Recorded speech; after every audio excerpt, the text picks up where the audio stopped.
over 1 billion people already worldwide are vulnerable to extreme heat and don't have the ability to be able to cool themselves. Now, the statistic is that by mid century, 10 new air conditioners will be bought every second for the next 30 years. Welcome to the Climate Question from the BBC World Service. I'm Greg Jackson. And I'm Jordan Dunbar. This week, are there any quick climate fixes? To find out, we're staging an imaginary cabinet meeting with top government officials. We'll hear about low-cost, practical climate solutions. I will act as President, Jordan, and you will be the Transport Minister. That is every little boy's dream. We also have two other experts pretending to be two other ministers. Each will pitch an idea. The question is, are you ready? Let's begin.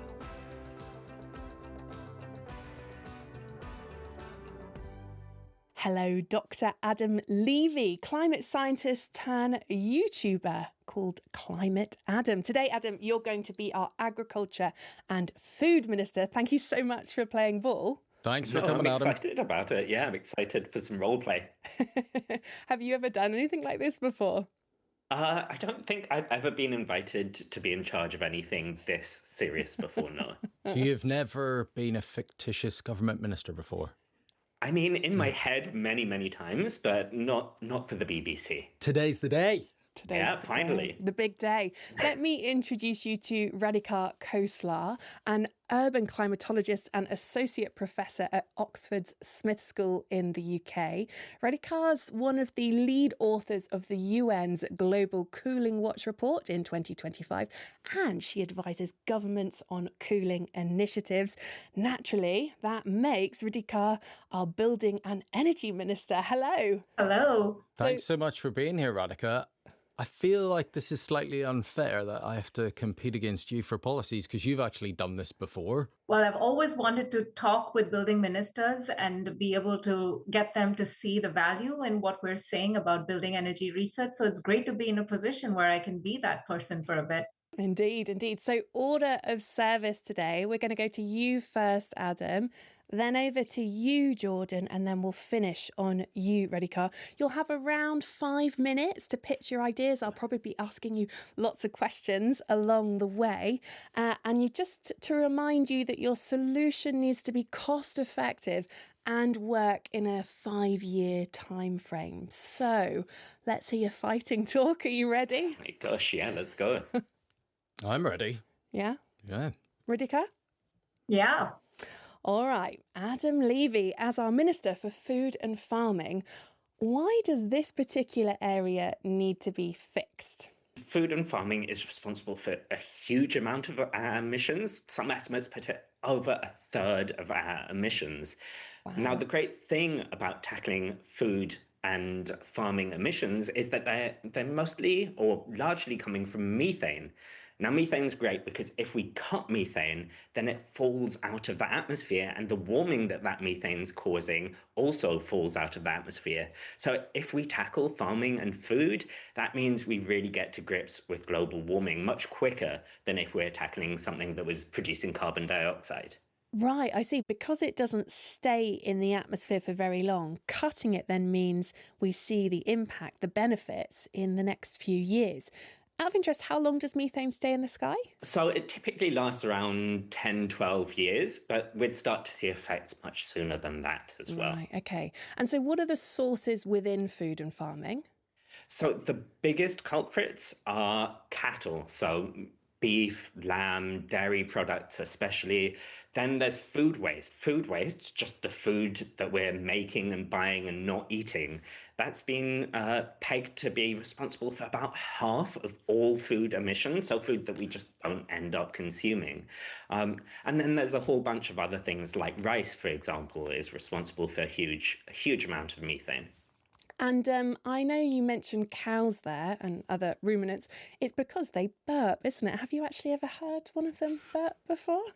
I don't know if I have. I've not spent that much of my time listening out for cow burps, but Does yeah, he lose I have been points told. for that? No, Jordan, don't be so cruel. No. Don't be so cruel. We're here as a team, remember? I forgot. Okay, right. So cows, rice potentially, and also food waste. So how do we go about tackling those three things? Well, rice is quite an easy one. A lot of the ways that rice produces methane are down to how we farm the rice. And so shifting farming techniques can massively lower the amount of methane that comes from that. Now, food waste, ultimately, we need to put policies in place so that we waste less food. That can happen at the supermarkets, that can happen at the farms, and that can happen in our kitchens with proper education and supermarkets enabling us to buy the amounts we actually need rather than pushing us to buy way more than we need that we're just going to throw out later. But then when it comes to beef, lamb, dairy, now there are some tricks that can help lower emissions. But ultimately, it would be amazing if we could start to shift our diets away from, for example, beef and to greener foods. Just for comparison, gram for gram, beef has typically around 60 times the emissions of something like peas. 60 times. That is Yeah, significant. 60. But I think my voters are going to prefer beef over peas, Adam. That's going to be an unpopular policy for me. And I need to win the next election and stay in power. I mean, luckily, our choice as consumers, as a government, doesn't boil down to beef versus peas. It's a nuanced thing, right? We're not saying ban beef. We're saying encourage people to eat the foods which are better for the planet, which also happen to be the foods which are better for us. That doesn't mean an outright ban. That means nudging people in that direction. I mean, the other concern I have with your idea there is that a huge part of my voter base is farmers. And I'm worried that if we encourage people to eat less meat, then actually that will have a big impact on those farmers. And that might mean we have to subsidise, pay, support in other ways. So what are the implications there for farmers? It's such an important question, not just when it comes to food and farming, but the entire energy transition that we need to fight climate change.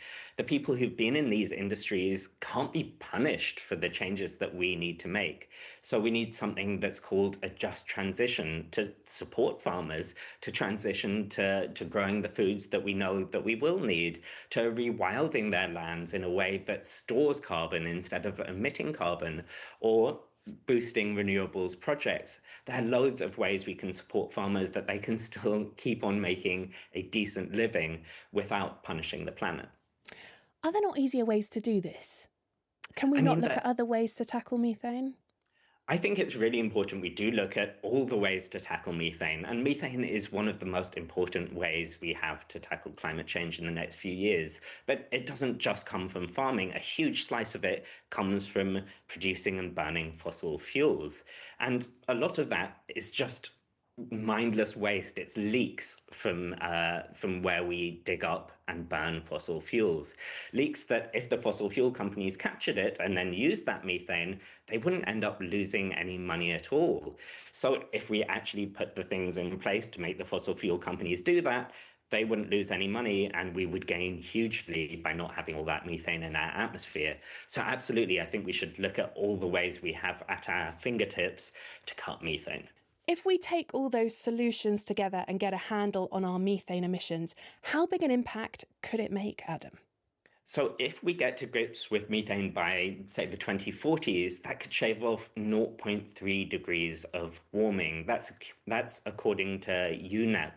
And so this might not sound like a huge amount, but every single fraction of a degree of warming we can avoid matters and saves lives. And 0.3 degrees in that context is absolutely huge.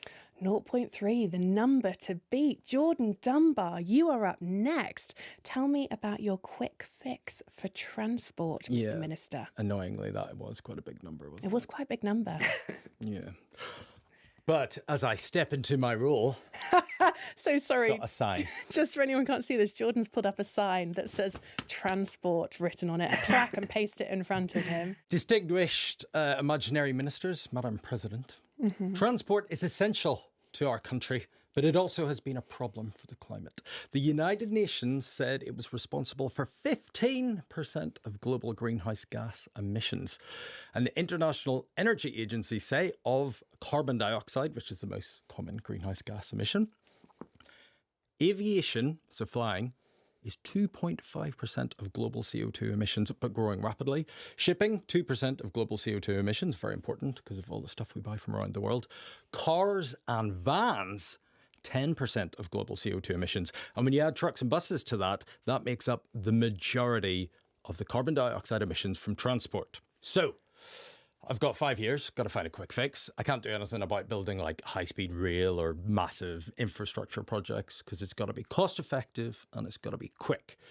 So I have chosen road transport. Right. Okay. Are you ready? I'm ready. What's your solution?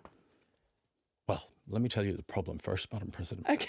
There is a scourge at the heart of our country. There is Right. a scandal. In fact, that scandal in our fine imaginary country is traffic.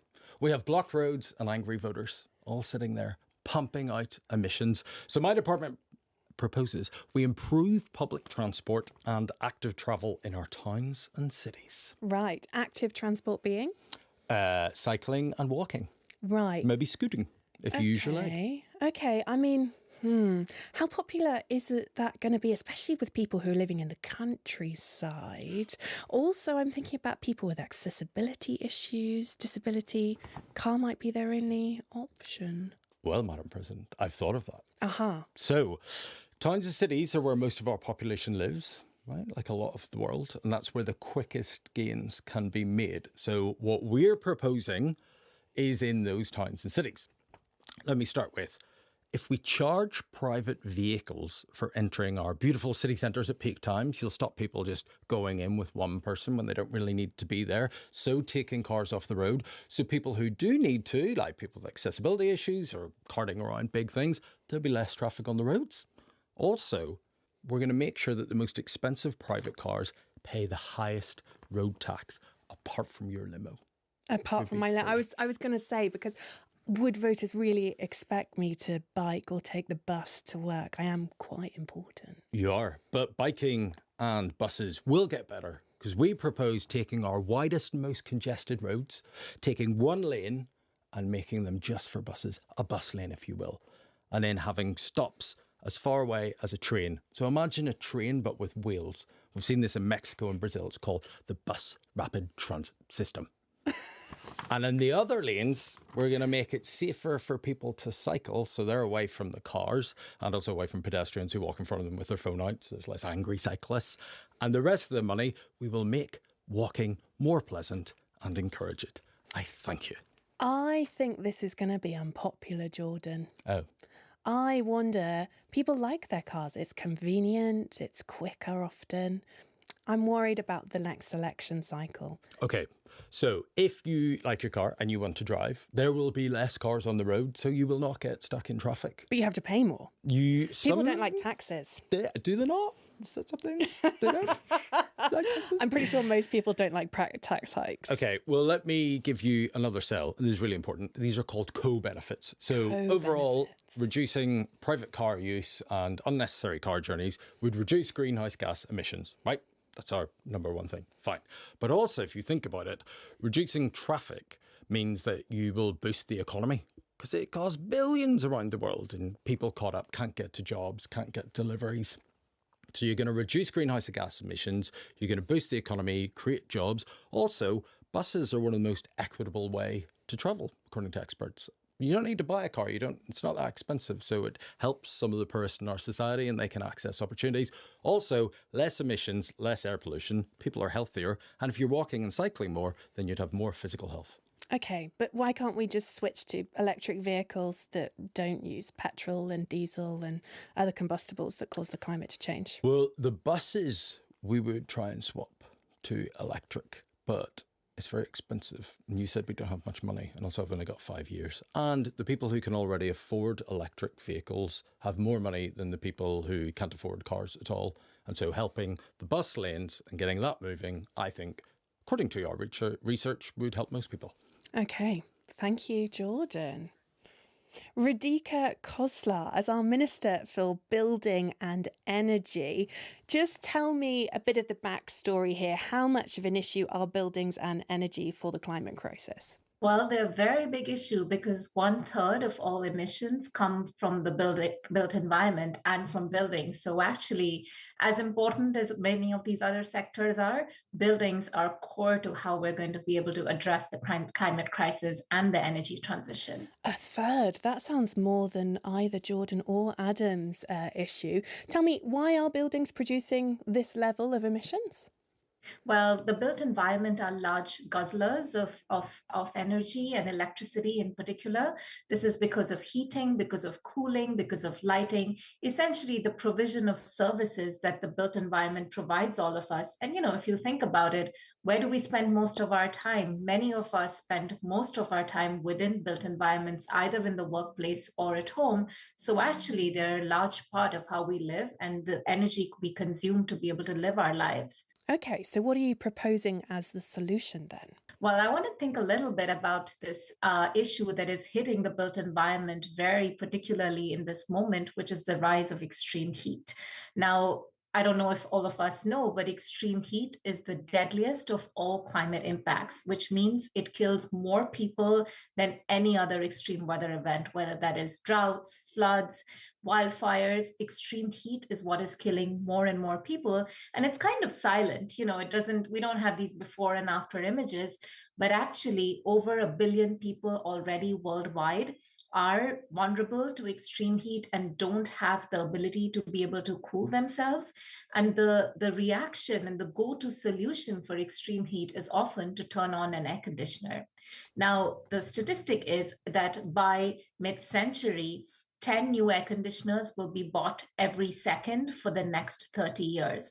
That's Wow. how large the consumption in air conditioning demand is going to be, which means we're going to see a huge spike in cooling energy demand in the built environment for the most part. And that is going to lead to a very large rise in emissions. And our electricity systems, our resilience as people and as a population, I don't think we're up to that task yet. So, what are you proposing we do then? Heat's becoming an increasingly big issue. More and more people are going to buy air conditioners, but that will mean we use more energy. What's the quick and easy fix? There are four things I want to propose. The first one is passive cooling solutions, which means how can we provide cooling in a way that is not energy intensive? And there are loads of examples of how we can do this. We've been doing this for centuries around the world. This includes things like wall and window glazing, ventilation, shading, insulation, access to green spaces, basically ways for us to cool down and have thermal comfort that doesn't rely on things like air conditioning.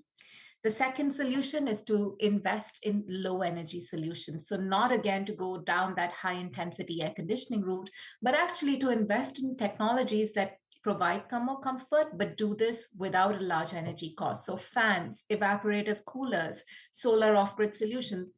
All of these things are low energy solutions that are very powerful.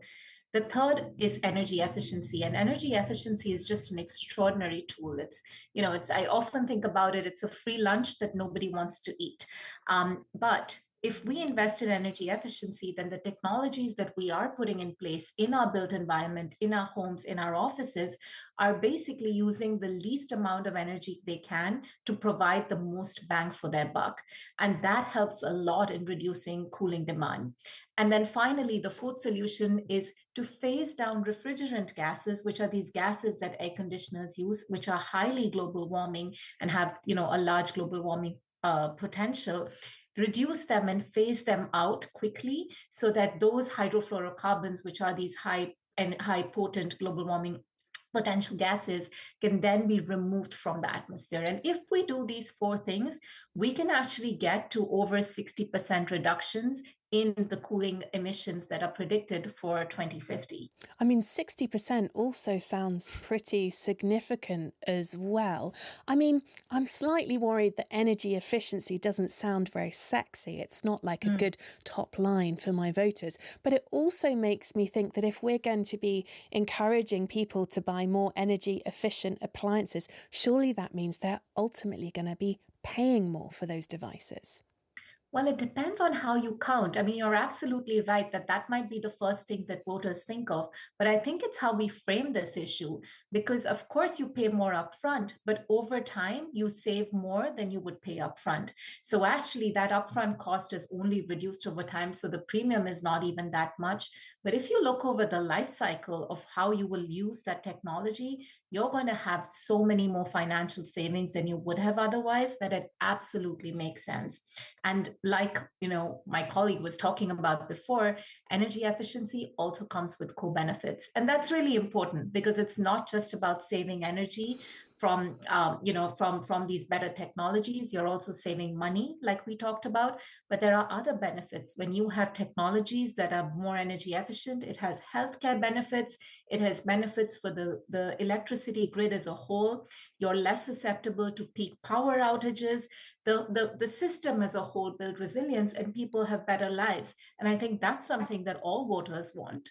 Okay, I think I've heard enough from all three of you. Thank you very much for your comprehensive and competent pitches. Thank you, Madam President. I mean, since we're coming up to an election and I really want to stay in power, I think I'm going to put the decision to the voters. Methane, transport, or buildings, or perhaps another solution entirely. If you have a solution, a quick fix, or you want to vote for one of Jordan, Radhika, or Adam, you can comment it in the box below. Now, I'm going to ask you all to take off your ministerial hats, because I just want to talk to you a bit about some of these solutions and deep dive. Yes, Jordan, put your sign away. I'm back. Out of interest, Radhika, who do you think, I mean, you can obviously say yourself, but who do you think's, which do you think is the quickest lever that we could pull here? Well, I'm going to vote for buildings. I'm not going to give up on my topic. I also just think, because they're such a large part of our emissions, they're over 30% of greenhouse gas emissions are linked to the built environment. Built environments are integral to everyday lifestyles. They're a hard to abate sector, because it's really hard to retrofit once you've built things a certain way. But the thing I really find particularly captivating about the built environment is it also shapes the solution space. Once you have a building in place, that infrastructure determines what you can do and you can't do. I can't open a window in a building that doesn't have the ability for a window that opens, or that's sealed glass. And so I think how we shape the built environment actually is so important, because it locks in behaviors for such a long term that, to me, it's just a critical lever for us to be able to make the transition we need for the energy system and to achieve global net zero.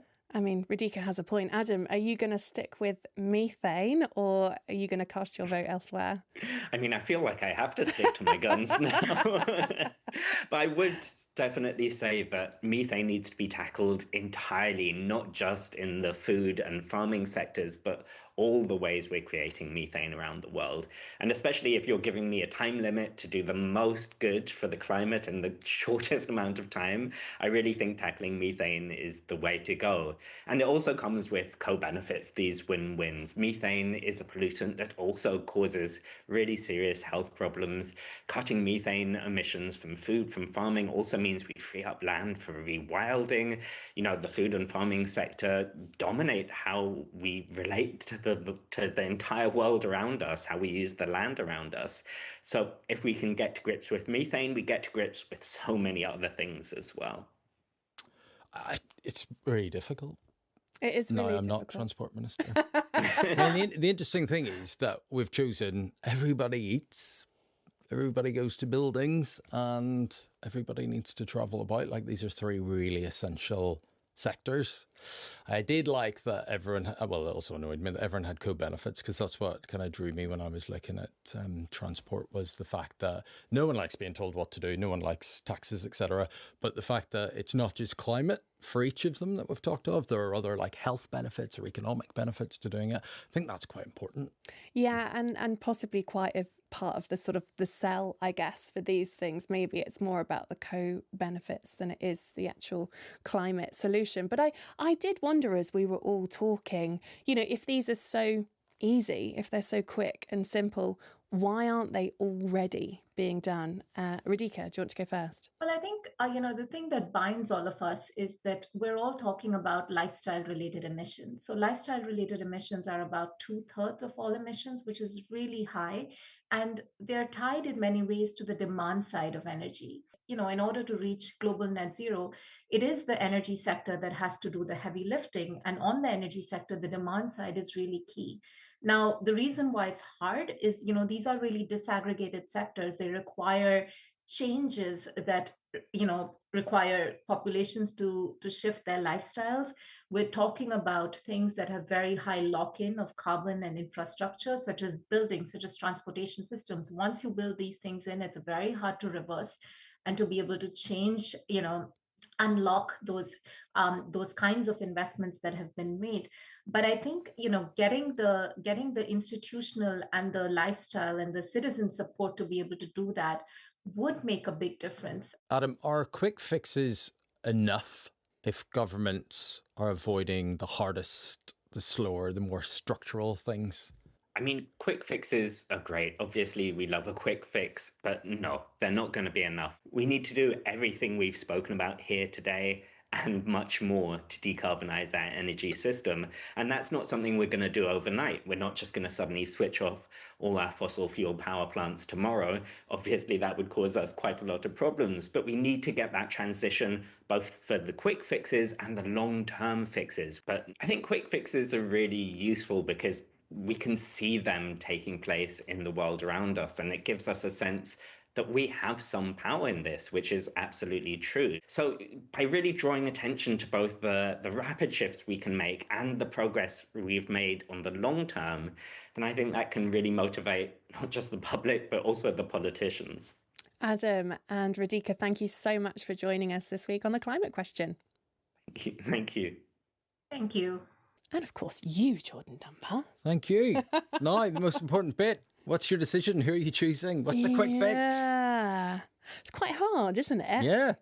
I'm going to let the voters decide. We're going to have a referendum. So to cast your vote, comment it below. Do you think it should be transport, food and farming, or buildings and energy? I'd really love to know what you think. And also thank you so much for watching. Don't forget you can subscribe to the BBC World Service YouTube channel so you don't miss an episode. I've been Greer Jackson. That was such a politician's answer. I've been Jordan Dunbar, and we'll see you next time.